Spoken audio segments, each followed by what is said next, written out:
नमस्कार। दूरदर्शन समाचार के विशेष कार्यक्रम में आप सभी का स्वागत है। मैं हूं अजीत द्विवेदी। दर्शकों, बड़े गर्व की बात है कि देश ने कोविड रोधी टीकाकरण में 100 करोड़ के आंकड़े को पार कर लिया है। 21 अक्टूबर को 100 करोड़ का आंकड़ा जो है वो देश ने पार किया है। और बड़ी बात यह है कि 9 महीने के अंदर देश ने कोरोना वैक्सीनेशन को लेकर इस 100 करोड़ के जो जादुई आंकड़ा है उसको पार किया है। इसमें प्रथम और द्वितीय दोनों डोजेज जो हैं वो शामिल हैं। और अगर हम बात करें कोविड वैक्सीनेशन की तो जनवरी 2021 में यह शुरू हुआ था और अक्टूबर में यह उपलब्धि देश को हासिल हुई है। और इसी बीच में दो जो कोवैक्सीन और जो दोनों जो वैक्सीन थी वो जो है देश में ही विकसित की गई। और इस तरीके से दोनों वैक्सीन को विकसित करके और इतने कम समय में देश ने यह उपलब्धि हासिल की, अपने आप में ये बहुत ही अद्भुत और बहुत ही गौरवान्वित करने वाली ये उपलब्धि है। और कोरोना की जंग में यह अपने आप में बहुत ही बड़ी एक माइलस्टोन जो है वो साबित होगी। किस तरीके से इस उपलब्धि को हासिल किया गया और मध्य प्रदेश में किस तरीके से कोविड वैक्सीनेशन लगातार चला, किस तरीके से विभिन्न चरणों में कोविड वैक्सीनेशन किया गया, तमाम कठिनाइयां आई, तमाम दुश्वारियां आई, उनको पार करते हुए किस तरीके से इस लक्ष्य को प्राप्त किया गया, बात करने के लिए हमारे साथ राज्य टीकाकरण अधिकारी डॉक्टर संतोष शुक्ला जी हैं। संतोष जी, बहुत बहुत स्वागत है आपका कार्यक्रम में। नमस्कार। संतोष जी, अगर हम बात करें 100 करोड़ का आंकड़ा जो है वो देश ने हासिल कर लिया है। पहले वैक्सीन विकसित की गई देश में और फिर 9 महीने के अंदर इस आंकड़े को प्राप्त किया है देश ने। कितनी बड़ी उपलब्धि मानते हैं आप इसको? अद्भुत, अद्वितीय और अविश्वसनीय। किसी को नहीं मालूम था विश्व में कि भारत जैसा देश इतनी तेजी से और इतने अच्छे ढंग से प्रोग्राम का संचालन करेगा। और उसके लिए हम धन्यवाद देना चाहेंगे हमारे प्रधानमंत्री जी को और उसके बाद वैज्ञानिकों को कि जिन्होंने एक कमाल का काम किया। बेमिसाल है आज के इतिहास में वैक्सीन के। कभी भी कोई भी वैक्सीन का निर्माण 15-20 साल से पहले नहीं हुआ था। एक साल के अंदर उन्होंने ये देखा कि करो या मरो वाली स्थिति थी देश में। विभीषिका इतनी ज़्यादा थी, बीमारी का तांडव इतना ज़्यादा था कोरोना का कि सब लोग चाह रहे थे कि हमें बचाव मिले, कहीं तो कोई छतरी मिले। और जैसे ही वैज्ञानिकों ने कोविशील्ड और कोवैक्सीन का निर्माण किया, आप सबको ये बताते हुए मुझे हर्ष हो रहा है कि भारतवर्ष चैंपियन और लीडर है। वैक्सीन निर्माता हमारे जो हैं वो 145 राष्ट्रों में टीका, ये 13वां टीका था देश का।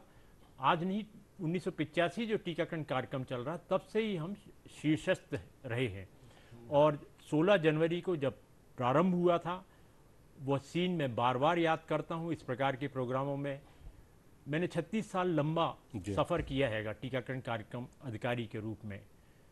कभी भी इतना अच्छा स्वागत वैक्सीन का मैंने नहीं देखा। एयरपोर्ट पे जब वैक्सीन उतरी, 100 कैमरामैन थे, वो लोग छू के देखना चाह रहे थे कि वैक्सीन होती क्या है।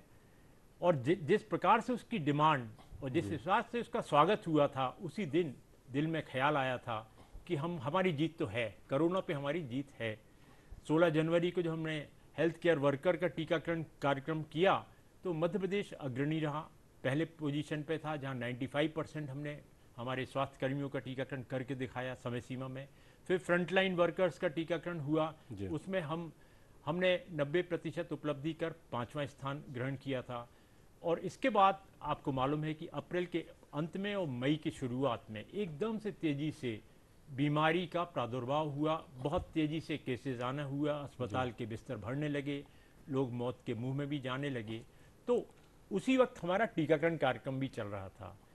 लोगों ने ये सोचा कि ये जो टीका लगा उसके बाद मेरा कोई भी परिवारजन बीमार हुआ या मृत हुआ तो एक गलत फहमी, काफ़ी ज़्यादा भय और भ्रांति का वातावरण निर्माण प्रदेश और देश में सभी जगह हुआ। उसको पार पाने के लिए, जैसे आपने कहा कि चुनौतियां क्या थी, सबसे बड़ी चुनौती थी कि हम लोगों को कैसे समझदार बनाएं, लोगों में वैक्सीन के प्रति कैसे विश्वास दिलाएं कि नहीं, ये टीके ही आपकी सुरक्षा के कवच हैं, ये टीके असरकारी हैं और हानि रहित हैं। और इसके लिए हमने कुछ प्रयोग किए। हमारा जो मध्य प्रदेश है विभिन्नता का भरा हुआ प्रदेश है, 20 जिले, 89 ब्लॉक जनजाति बाहुल्य हैं। वहाँ एक नई बात सुनने में आई। वो जो एडल्ट पॉपुलेशन वाले लोग थे उन्होंने ये कहा कि हमने 3 पीढ़ी से देख रहे हैं जो टीके लगते हैं वो बच्चों में, माताओं में लगते हैं, बड़ों में तो सिर्फ बीमारी का इलाज होता है, सुई जी जो बिल्कुल। लग रही और है इस तरह की इलाज कई का। सारी धारणाएं जो थी वो फैली हुई थी खासतौर पे ग्रामीण इलाकों में, और हाँ कहीं ना कहीं बीच में कुछ जो पॉलिटिकल बयानबाजी भी हुई थी जी उसने भी एक बड़ा योगदान दिया इस तरह जी की अफवाहों को हवा देने में। और जी बाद में बड़ा संघर्ष, बड़ी मेहनत करनी पड़ी इन अफवाहों को की जो सही जानकारी देने में। और हमारे जो फ्रंट लाइन जो वर्कर थे, हेल्थ वर्कर थे, जी उनका बहुत बड़ा योगदान रहा। जो आशा कार्यकर्ता हैं, जो एएनएम हैं, जो जी रूरल जो एरिया में काम करने वाले जो हेल्थ वर्कर्स हैं, उनने बड़ा योगदान निभाया। और जब जाके हमने देखा कि जो वैक्सीनेशन था वो बहुत तेजी से बढ़ा, और 50 करोड़ का जो था वो अगस्त तक हुआ, और अगला जो 50 करोड़ था वो 2 से ढाई महीने में हो गया। जी तो ये भी एक बड़ा एक जी महत्व का विषय था। इसमें आंगनवाड़ी आशा के अतिरिक्त मैं धन्यवाद देना जी चाहूँगा हमारी क्राइसिस मैनेजमेंट कमेटी, माननीय मुख्यमंत्री जी ने जी हर गांव और हर शहर में इस कमेटी का निर्माण किया, जी जिसमें सभी वर्गों को शामिल किया, चाहे जी वो राजनीतिक हों, धार्मिक हों, सांस्कृतिक हों या शासकीय हो, सभी पक्षों को जोड़कर एक कमेटी, और उन्हीं को नीति निर्धारक निर्णय लेने के लिए सक्षम बनाया। तो उसका ये असर हुआ कि जो परेशानियां थी उस स्तर पर ही उसका समाधान भी किया जा रहा था, और ये हमारे लिए बहुत जी सहयोगी जी। रहा। और समाज के सभी वर्गों का योगदान लिया गया। हमने जी देखा है कि कई जगह पर तो जो स्कूल टीचर्स हैं उनका भी योगदान लिया गया। जी उन्होंने फोन कॉल कर करके लोगों को प्रेरित किया, लोगों को मोटिवेट किया। साथ में जितने भी सामाजिक क्षेत्र के काम करने वाले लोग थे उन्होंने प्रयास किया अपने स्तर पर। राजनीतिक क्षेत्र के लोगों ने भी प्रयास किया, और गांव समाज के जो भी वर्ग हो सकते हैं, जो भी मोटिवेशनल जो फैक्टर हो सकते हैं, उनका उपयोग किया गया। समाज के जो आइकॉन हैं उनका भी उपयोग किया गया, उन्होंने भी लोगों को मोटिवेट किया। तो ये उपलब्धि 9 महीने के अंदर प्राप्त करना, 100 करोड़ का वैक्सीनेशन।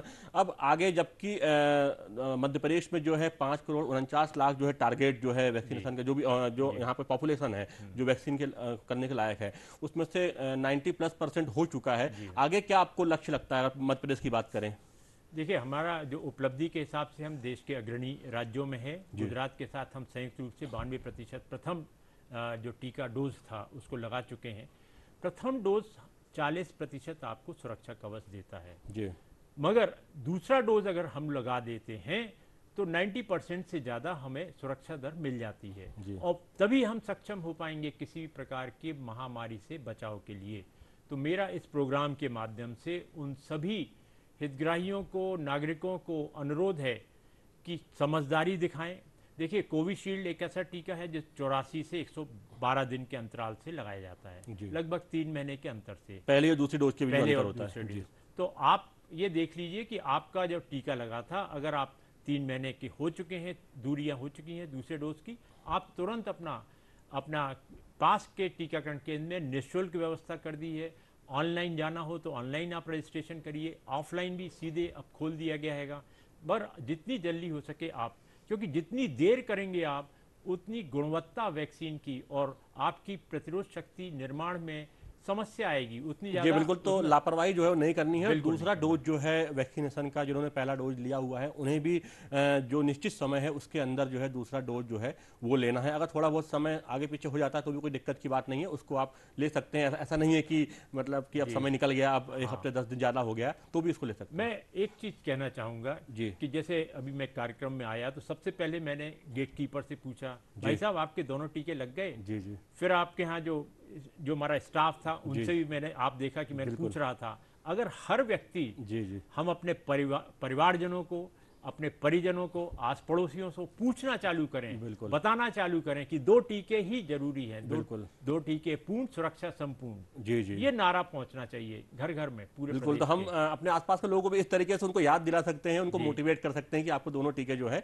वो लगवाने हैं। डॉक्टर संतोष, अगर हम बात करें इस उपलब्धि की, बात करें 100 करोड़ का जो वैक्सीनेशन हुआ है, कई देशों की आबादी जो है वो कुछ लाख में है, करीब 65 से ज़्यादा देश हैं जिनकी आबादी तो कुछ लाख में, 50 लाख से भी कम है। और ये बड़ा आंकड़ा आपको वैश्विक स्तर पर अगर हम कंपेयर करें, जो कि महाशक्तियां हैं बड़ी बड़ी, उनके अगर हम सामने इसको कंपेयर करें, उनके साथ कंपेयर करें, तो कितनी बड़ी उपलब्धि है। और सीमित संसाधनों के भीतर, क्योंकि हमने वैक्सीन डिप्लोमेसी भी हमने की, वैक्सीन हमने लोग निर्यात भी किए, कई जो हमारी जो देश हैं, मित्र देश हैं, उनको निर्यात भी किए। तो किस तरीके से आप देखते हैं इसको दूसरे देशों के परिप्रेक्ष्य में, क्योंकि वो बहुत ज़्यादा एडवांस हैं टेक्नोलॉजी में, साइंस में, रिसर्च में, और तमाम दुश्वारियों के बीच हमने जो ये उपलब्धि हासिल की, दोनों कोवैक्सीन और कोविशील्ड दोनों टीके यहाँ विकसित करने के बाद हमने ये जो उपलब्धि हासिल की? हमारे देश की एक खासियत रही है, जब भी हम दुश्मनों से लड़ने जाते हैं जी तो सब चीज़ें भूल जाते हैं, एक हो जाते हैं, और यही हमारी जो प्रवृत्ति है भारतीय मानसिकता का, वो इस महायुद्ध वायरस के खिलाफ जो महायुद्ध चल रहा है उसमें भी मैंने देखी।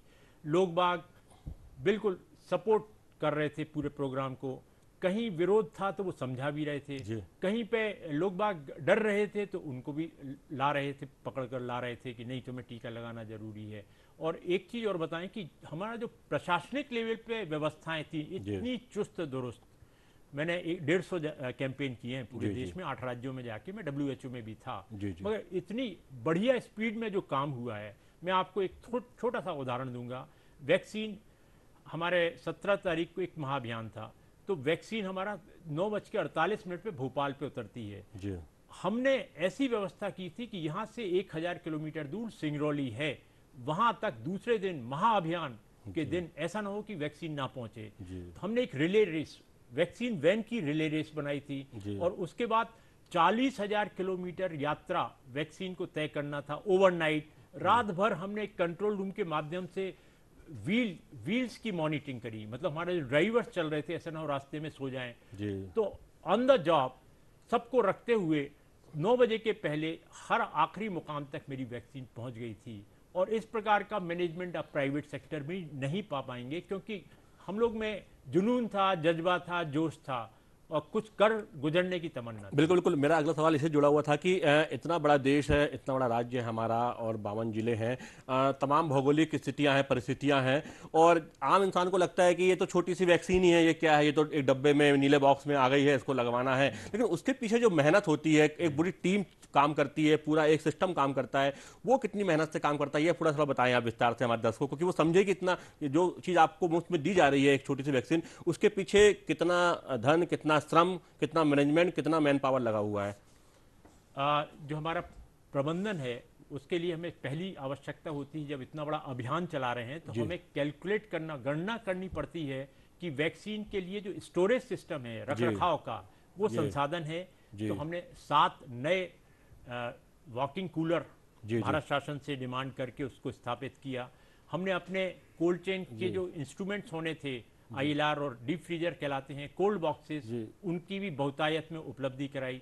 फिर हमें कुछ निर्माण भी कार्य करने थे, उनका निर्माण कार्य अक्टूबर 2020 से चालू हुआ ये प्रोग्राम। अक्टूबर, नवंबर, दिसंबर 3 महीने तो हमने वैक्सीन के रखरखाव की, उसके STD नाम दिया उसको शॉर्ट में, स्टोरेज, ट्रांसपोर्टेशन एंड डिस्ट्रीब्यूशन, ये 3 प्लान डेवलप कर लिए थे। और हमारे जो कमिश्नर साहब थे उनका ये कहना था कि हम लोग 2 महीने एडवांस में चल रहे हैं, क्योंकि आपका प्लान बहुत अच्छे से बन चुका था। इसके बाद कोई नई चीज आती है, नया वैक्सीन था, नए ढंग से हमें टीकाकरण करना हैगा। एडल्ट पॉपुलेशन की पहली वैक्सीन थी, अभी तक बच्चों, गर्भवती माताओं में चलता था वो टीका, तो उसके लिए हमें बहुत बड़ा प्रशिक्षण करना पड़ा। अब इतने कम समय में हम इतनी बड़ी पॉपुलेशन, हमारे पास 15,000 वैक्सीनेटर हैं, उनको हम कैसे, और फिर क्वारंटाइन में सब ज़्यादातर हमारा लॉकडाउन भी चल रहा था, तो टेक्नोलॉजी को हम मदद ली। हमने टेक्नोलॉजी के यूट्यूब के माध्यम से 20-20 हज़ार ANMs को 2-2 घंटे का प्रशिक्षण दिया। फिर हमारा जो पढ़ा लिखा संवर्ग है, इस प्रदेश में 15 लाख कॉलेजिएट स्टूडेंट्स हैं, उनको ट्रेनिंग देने के लिए फ्रीक्वेंटली आस्क्ड क्वेश्चन, भय भ्रांति भ्रामक जानकारी की तथ्यात्मक जानकारी के बारे में उनको जागरूक, हमने ब्रांड एम्बेसडर बनाया। उनके 1200 प्रिंसिपल्स को ट्रेनिंग दी और उन्होंने फिर उन बच्चों की ट्रेनिंग दी।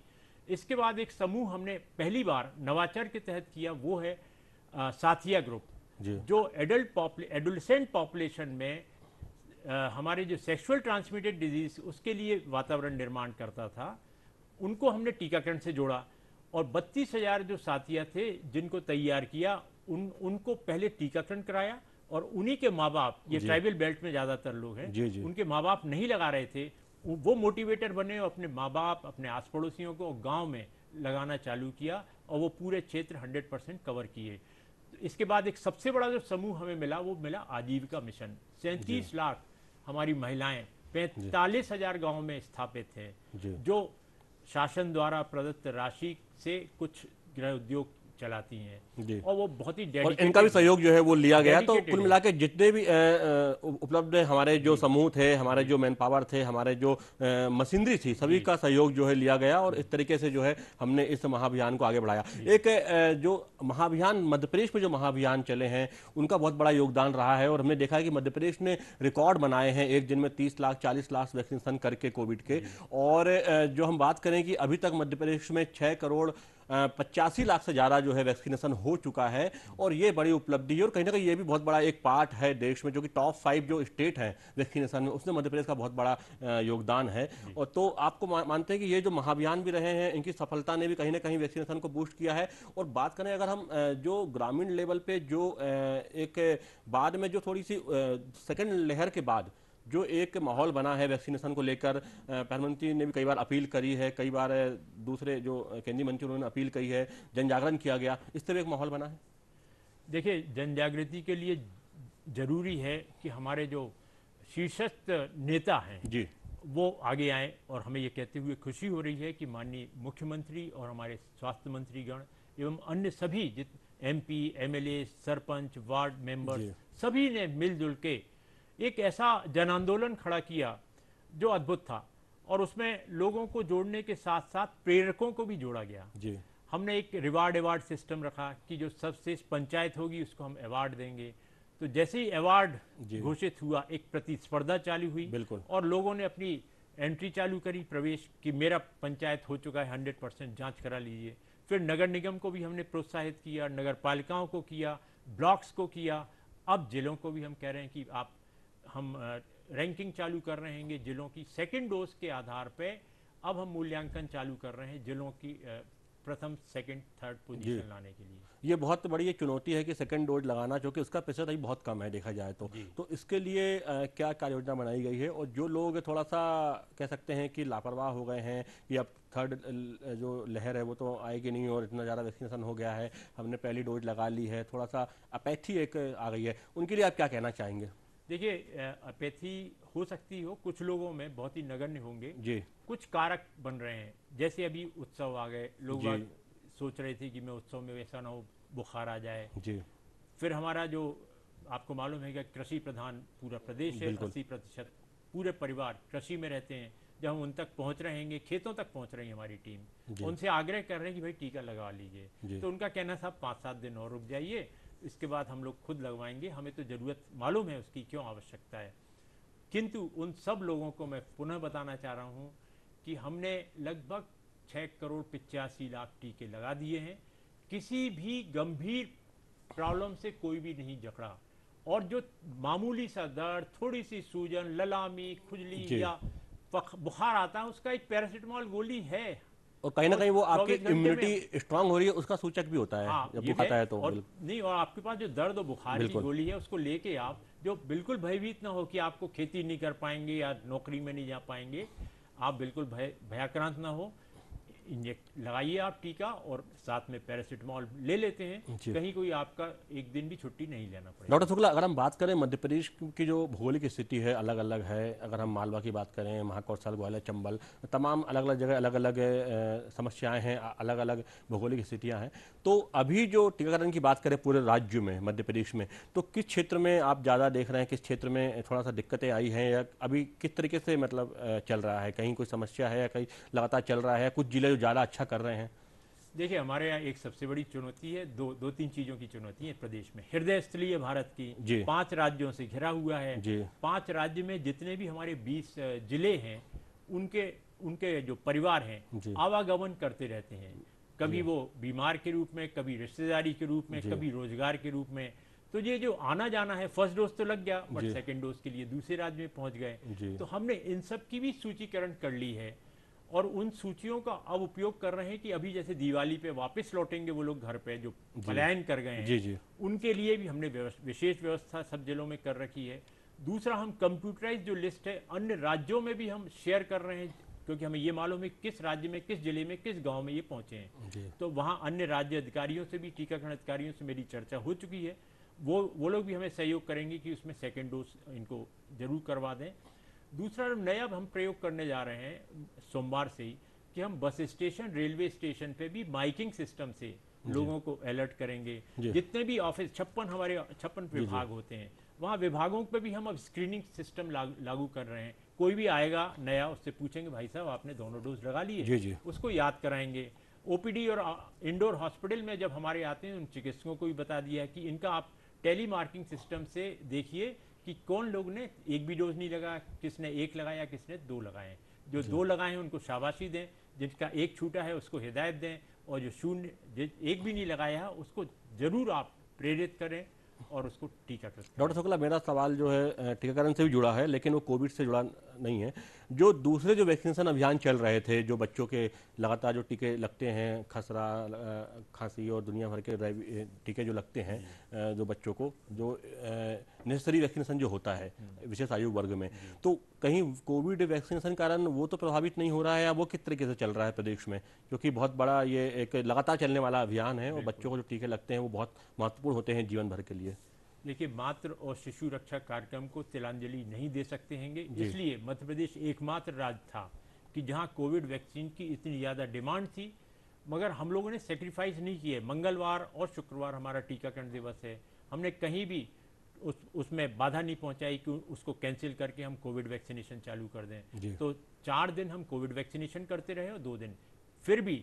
पिछले साल 2020 में जब हमारा लॉकडाउन हो गया था देश, और टीकाकरण दर में एकदम से जो 90% से 55% पे आ गया था, तो हमने उस वक्त प्रयोग किया था कैचअप राउंड। कैचअप यानी हमने मैपिंग करी उन एरियाज की जहाँ की टीका प्रभावित हुआ, पब्लिक ट्रांसपोर्ट सिस्टम जहाँ नहीं पहुँच पा रहा था, हमने कैचअप राउंड लगाया। जैसे ही हमारे ट्रांसपोर्ट स्टार्ट हुआ, कैचअप करने से वापस हम पटरी पे आ गए थे 90%। और इसका जो प्रेजेंटेशन गया, तो इंटरनेशनल लेवल पे जापान ने एक अंतर्राष्ट्रीय संगोष्ठी करी, उसमें मुझे बोलने का अवसर दिया, और तब जाके मुझे उस प्लेटफॉर्म पे मालूम चला कि मध्य प्रदेश का मॉडल पूरे इंटरनेशनल लेवल पर हुआ था। उसको वी रिकवरी बोला गया था, वी टाइप ऑफ रिकवरी। तो वी रिकवरी का अनुभव हमारा 2020 का था, जिसको हमने 2021 में भी इस्तेमाल किया। तो उसका जो टीकाकरण की दर को घटने नहीं दिया। जी बिल्कुल। अगर हम बात करें जो आगे जो चुनौती है, जो कि बच्चों के वैक्सीन को मंजूरी मिल गई है, तो एक अभियान हो सकता है भविष्य में और शुरू हो जो बच्चों के वैक्सीनेशन को लेकर, तो इसके लिए क्या अभी से ही रणनीति बनाई जाने लगी है? किस तरीके से काम इससे हो रहा है? मध्य प्रदेश आपको मालूम है कि बच्चों के टीकाकरण में भी अग्रणी रहा है। मिशन इंद्रधनुष में 26% पूर्ण टीकाकरण कर हमने फर्स्ट उपलब्धि प्राप्त की थी, और मीजल्स रूबेला अभियान में भी टॉप परफॉर्मर थे। तो हमारी जो सूक्ष्म कार्य योजना है बच्चों के अभियान की, वो बिल्कुल तैयार है।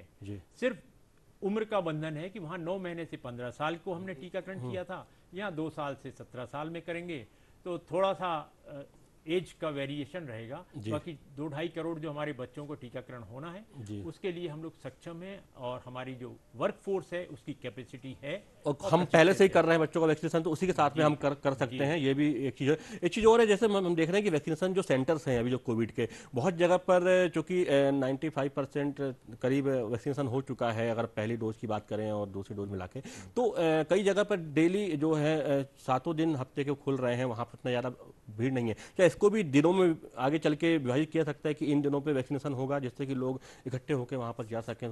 कल ही इनको निर्देशित किया गया है कि हमें अब अपना डाटा का विश्लेषण करना है, कौन से गांव, कौन से वार्ड है जो 90% से ऊपर पहुंच गए हैं, वहां हम नियमित टीकाकरण तो नहीं करेंगे, मोबाइल टीम के साथ जाएंगे। और हमारा टीकाकरण सत्र स्थल वहां है जहां समूह में छूटे हुए हैं 50, 100, 200, और एक हमने ये व्यवस्था की है कि हम पहुंचेंगे उन तक जो न पहुंचे हम तक।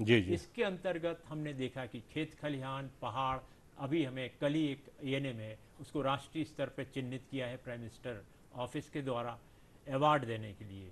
वो इसलिए कि वो जलमार्ग से 5 किलोमीटर जा रही है, उसके बाद पैदल कुल मिला के तमाम जो परिस्थितियां वहां पर भी हम पहुंचेंगे, और 100% वैक्सीनेशन का लक्ष्य जो है उसको जो है हम जरूर पाएंगे। और 100 करोड़ का जो आंकड़ा जो है देश ने छू लिया है, अपने आप में बहुत बड़ी उपलब्धि है। कार्यक्रम में शामिल होने के लिए आपका बहुत बहुत धन्यवाद डॉक्टर संतोष शुक्ला जी। अभी के लिए इतना ही, फिर मिलेंगे। पूरी टीम को दीजिए आज्ञा, नमस्कार।